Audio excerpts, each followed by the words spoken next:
एका बाजूला 112 वर्षापूर्वीची मुंबई आणि दुसऱ्या बाजूला ना आकाशाला भिडणारे टॉवर्स. आज आपण एका अशा वस्तीत जाणार आहोत ना जी जगासाठी एक आश्चर्य आहे.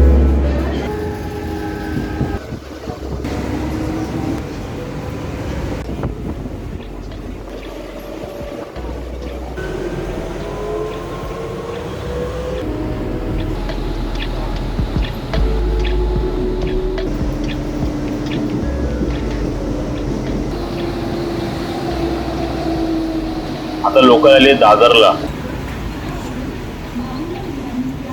म्हणजे ऑलमोस्ट 9 वाजलेत. थोडी लोकांची गर्दी आहे. आज तसा शनिवार असल्यामुळे जरा गर्दीचा दिवस कमीच होता.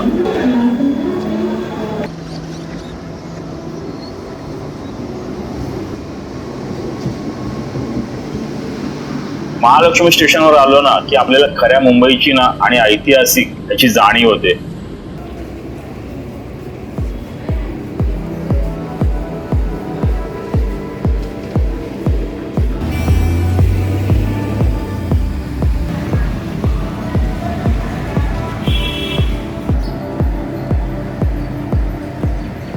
लहानपणी आहे ना या महालक्ष्मीच्या पुलावरून मी हा धोबी घाटाकडे बघायचो. तेव्हा ही चौकी वगैरे काही नव्हतं.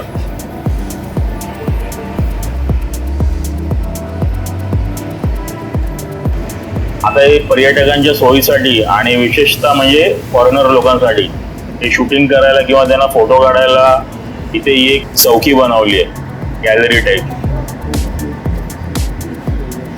ते बघा इथे एका साईडला पूर्ण हा महालक्ष्मीचा म्हणजे स्टेशनच्या बाजूलाच हा धोबी घाट आहे आणि त्याच्या समोर बघा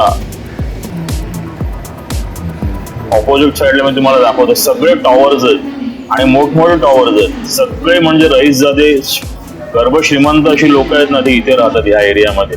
हे एवढे मोठे मोठे टॉवर आहेत. आता पूर्ण मुंबई बदलली आहे जर तुम्ही बघितलं तर. बघा ना ही सगळी बदलती मुंबई बघा. टॉवर्सचं अख्खं जंगल झालंय. पहिले सिमेंट कॉन्क्रीटचं जंगल होतं ना, आता पूर्ण कॉन्क्रीटचं जंगल आपलं टॉवर्सचं जंगल झालंय. महालक्ष्मी, भायखळा आणि मुंबई सेंट्रल या भागात बघा अजून या जुन्या चाळी आहेत ना काही ठिकाणी आणि काही ठिकाणी सगळीकडे टॉवर्स झालेले आहेत. आणि मी माझ्या मागच्या व्हिडिओमध्ये बघा ना विक्रोळीच्या व्हिडिओमध्ये बऱ्याच 2-3 व्हिडिओमध्ये म्हटलं की जिथे 40-40 लोक राहत होती, जिथे ज्या एका बिल्डिंग मध्ये 40-40 विराड होती, जिथे 32-32 कुटुंब होती, तिथे आता 200-200 टॉवर्स मध्ये रूम होतात एकेका ठिकाणी. 1890 मध्ये ब्रिटिश काळात हा धोबी घाट स्थापन झालाय. मला तिकडच्या एका व्यक्तीने सांगितलं. म्हणजे तो म्हणाला मला कमीत कमी 112 वर्ष 115 वर्ष झाली आहे धोबी घाटाला. आणि हा धोबी घाट आहे ना आजही तितक्याच बघा ना एकदम जबरदस्त. पहिलं हे ना वरती ओपन होतं पूर्ण, वरून सगळं दिसायचं. मी तुम्हाला काही फोटो दाखवतो बघा. आणि 112 वर्ष झाली ना तरी ही लोक इथे मेहनत करता येतात. आणि पहिले बघा इथे ना हे कॉन्क्रीटचे असे हाऊस बांधलेले आहेत. हे असे कप्पे बांधलेले आहेत. असे कप्पे होते एका रांगेमध्ये आणि त्या प्रत्येक रांगेमध्ये त्यावेळेला हाताने कपडे धुतले जायचे. आणि आज आहेत ना मला वाटतं धोबी समाजाच्या मी विचारलं तर 4 पिढ्या 4थी पिढी काम करते. आता मी बघितलं ना तर बऱ्याच ठिकाणी मशिनरी आली आहेत.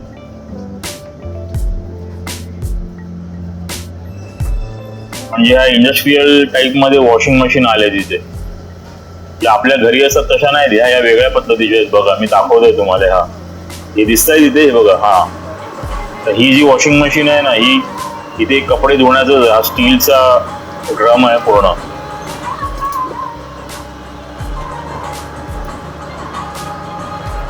आणि 2011 मध्ये ना गिनीज बुक ऑफ वर्ल्ड रेकॉर्डने याला जगातलं सगळ्यात मोठं म्हणजे जगातलं मोठं एक कपडे धुण्याचं ओपन लॉन्ड्री आहे म्हणून त्याला अधिकृत मान्यता दिली आहे.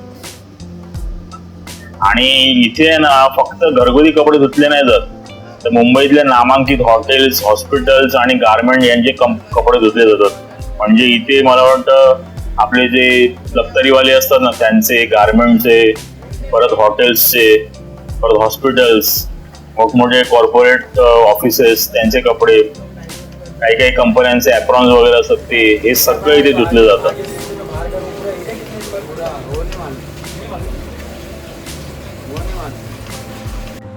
तुम्हाला मागच्या माझ्या ताडदेवच्या ब्लॉग मध्ये दाखवला ना ग्रँड रोडच्या नाना शंकर शेठचा जो 16 केबलचा केबल स्टेट ब्रिज, तसं बघा इथे सुद्धा एक महालक्ष्मी स्टेशनच्या बाहेरच बरोबर आपण आलो ना रेसकोर्स बघा समोर रेसकोर्स राहिलं आणि इकडे हा ब्रिज बघा दिसतोय तो, हा सुद्धा केबल स्टेट ब्रिज तयार होतो इथे आणि खूप फास्ट काम चालू आहे.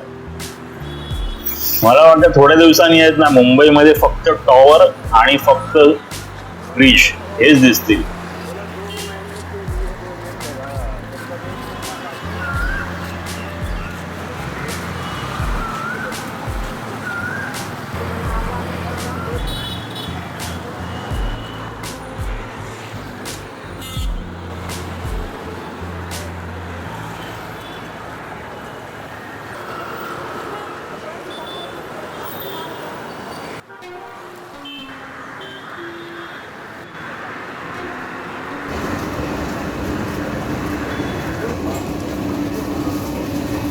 आणि मला वाटतं ना पहिलं इथे ना लोक राहायला नव्हती, पण मी आता बघितलं ना तर ही लोक बघा इथेच साईडला राहतात या घरांमध्ये.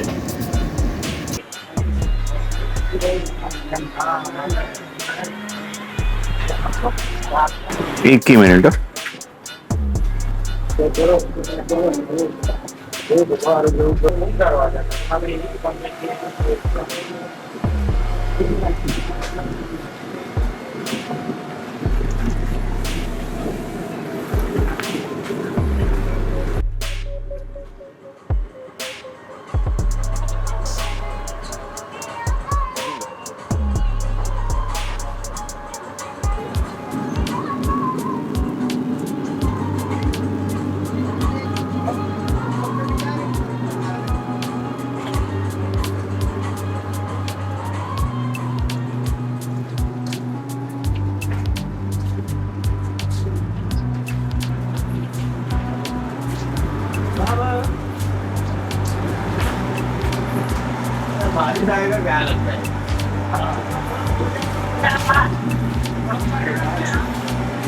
दादा एक मिनिट.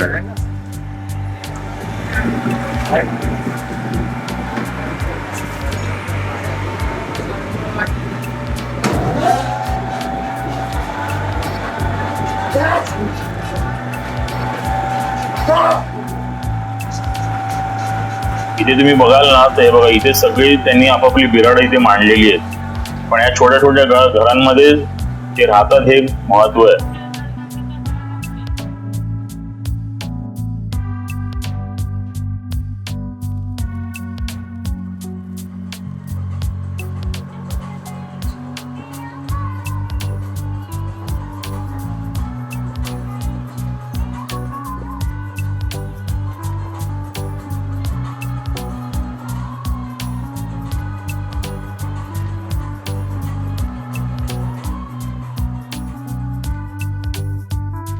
आणि इथे अशी हजारो हे धोबी असतील इथे आणि दिवसाला मला वाटतं लाखो कपडे धुतले जातात.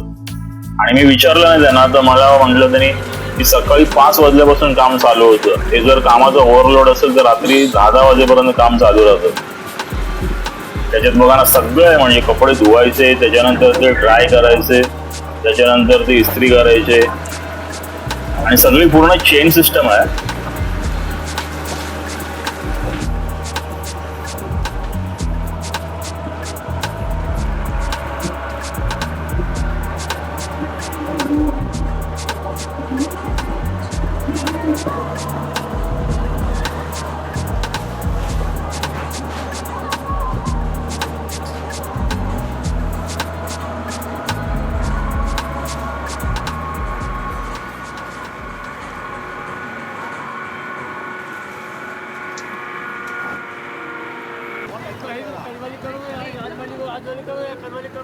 वरळीच्या समुद्रात 500 मीटर आतमध्ये हा हाजी दर्गा आहे.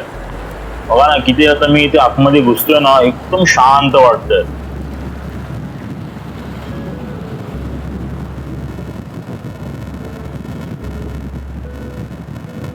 आता 500 मीटर वरती हा दर्गा आहे.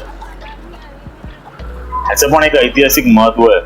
1431 मध्ये बांधलेला हा दर्गा आहे.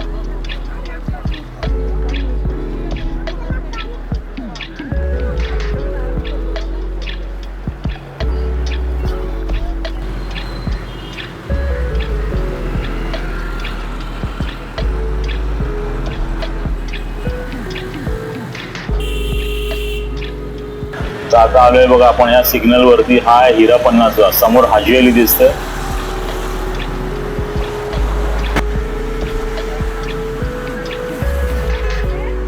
आणि हा हिरापन्ना. हिरापन्ना बघा एकेकाळी ना इकडे इलेक्ट्रॉनिक वस्तू आणि ब्रँडेड कपड्यासाठी प्रसिद्ध होतं. कोणाला माहिती नसेल असं नाहीये. मला वाटतं आत्ताच्या मुलांना कदाचित माहिती नसावं, कारण की ही कॉमर्सच्या जमान्यात. आज पण तिथे तसंच आहे. छोटंसं शॉपिंग कॉम्प्लेक्स आहे. त्याच्यात तुम्हाला बघा ना इलेक्ट्रॉनिक, वॉचेस, गॉगल, कपडे, शूज याचं सगळं छोटे छोटी कॉम्पॅक्ट दुकानं होती. नक्की कमेंटमध्ये सांगा कोणी आपला पहिला मोबाईल, पहिला वॉच इथून घेतलाय का.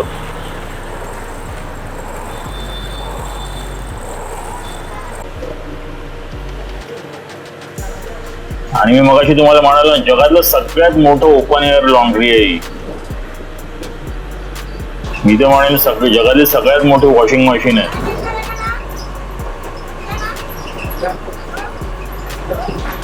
आणि इथे खूप हिंदी पिक्चरचं शूटिंग सुद्धा झालंय, जसं की मुन्ना भाई MBBS, त्याच्यानंतर शूट ॲट काय वडाला.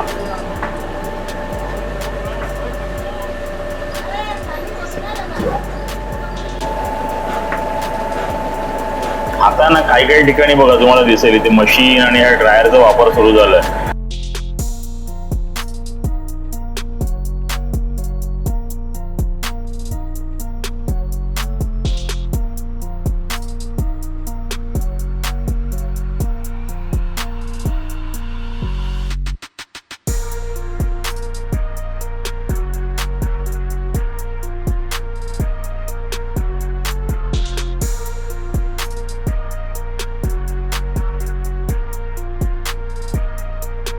पण मी बघितलं ना, धोबी घाट म्हणजे फक्त एक कामाचं ठिकाण नाही, तो एक खरं जिवंत वारसा आहे. मी बघितलं ना इथे किती बघा हे फॉरेनर वगैरे, बरेच फॉरेनर इथे येत होते कंटिन्युअस. आतमध्ये चालायला सुद्धा जागा नाही, कारण सगळं असं ओलं ओलं झालेलं आहे कम्प्लीट.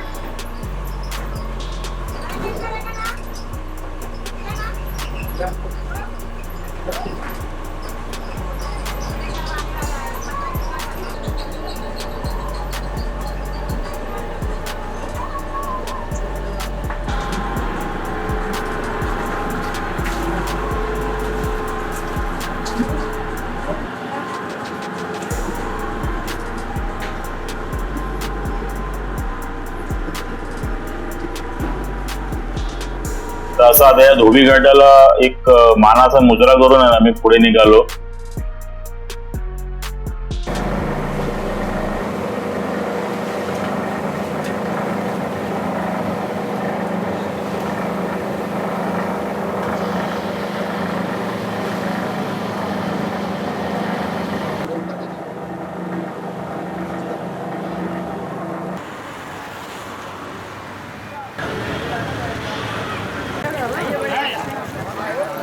ह्याचं पण एक ऐतिहासिक महत्व आहे.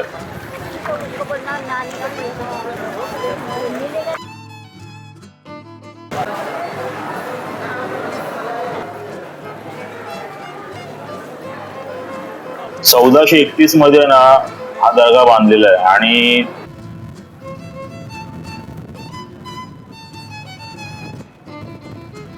याची अशी स्टोरी सांगितली जाते ना की पीर हाजी अली शाह बुखारी उझबेकिस्तानातील बुखारा इथून जगभर फिरत आहे ना, ते मुंबईत आले. नंतर मध्ये मुंबईमध्येच राहिले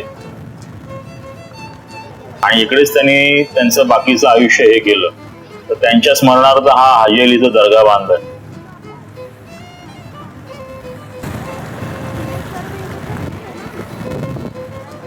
आणि समुद्राच्या एकदम मधोमध आहे.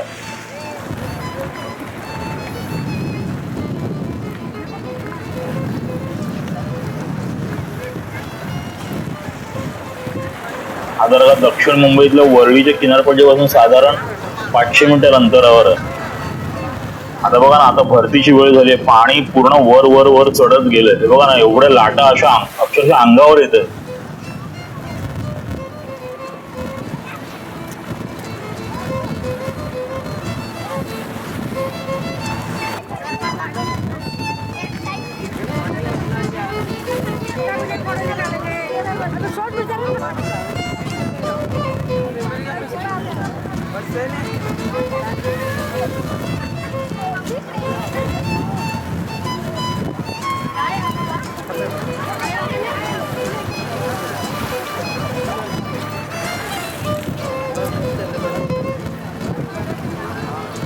आणि हा पूर्ण ते जो हा दर्गा बांधण्यासाठी बघा संगमरवरी मार्बलचा यूज केलाय.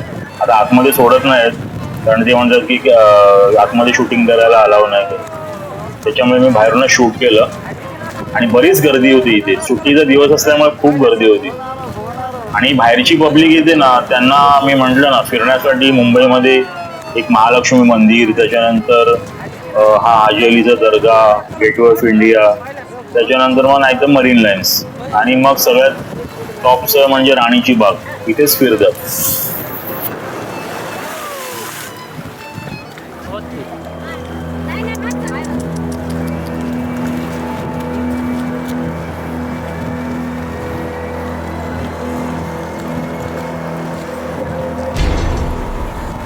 कारण जी शेवटी साऊथ मुंबई मधली जी वाईब आहे ना, की तिकडे म्हणजे जी बाहेरची लोक येतात त्यांना फिरायला, ती साऊथ मुंबईमध्येच आहे. कारण बघा ना, सगळी तुमची जी अट्रॅक्शन्स आहेत ती तिथेच आहेत. Gateway of India, marine lines, Nariman point, त्याच्यानंतर हा हाजी अलीचा दर्गा, मुंबादेवी मंदिर, राणीची बाग, आणि ह्या जुन्या चाळी.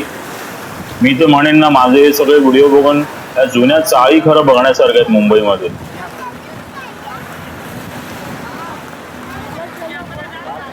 आपल्याला जायला आहे ना, हा बघा, हा एक रस्ता केलाय. आता सिमेंट कॉन्क्रीटचा एक चौथरा बांधलेला आहे हा प्लॅटफॉर्म सारखा, पण त्याचं सुद्धा मला वाटतं काम करायला पाहिजे, कारण सगळं पाणी बघा त्याच्यावरती येतं.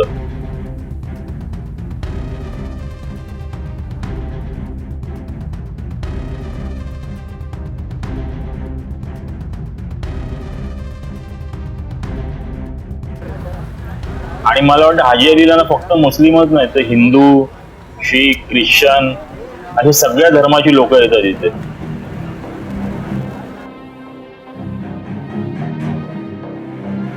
आणि मला वाटतं 2 दिवस इथे खूप गर्दी असते, गुरुवारी आणि शुक्रवारी.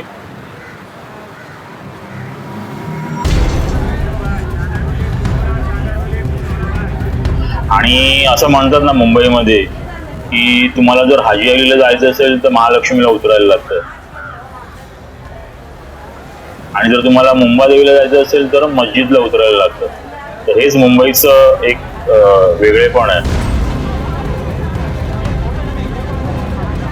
शेवटी अशीच नाही, उगाच नाही मुंबई, अख्ख्या जगात भारी मुंबईच आहे. गेट छोड़ दो, गेट छोड़ दो.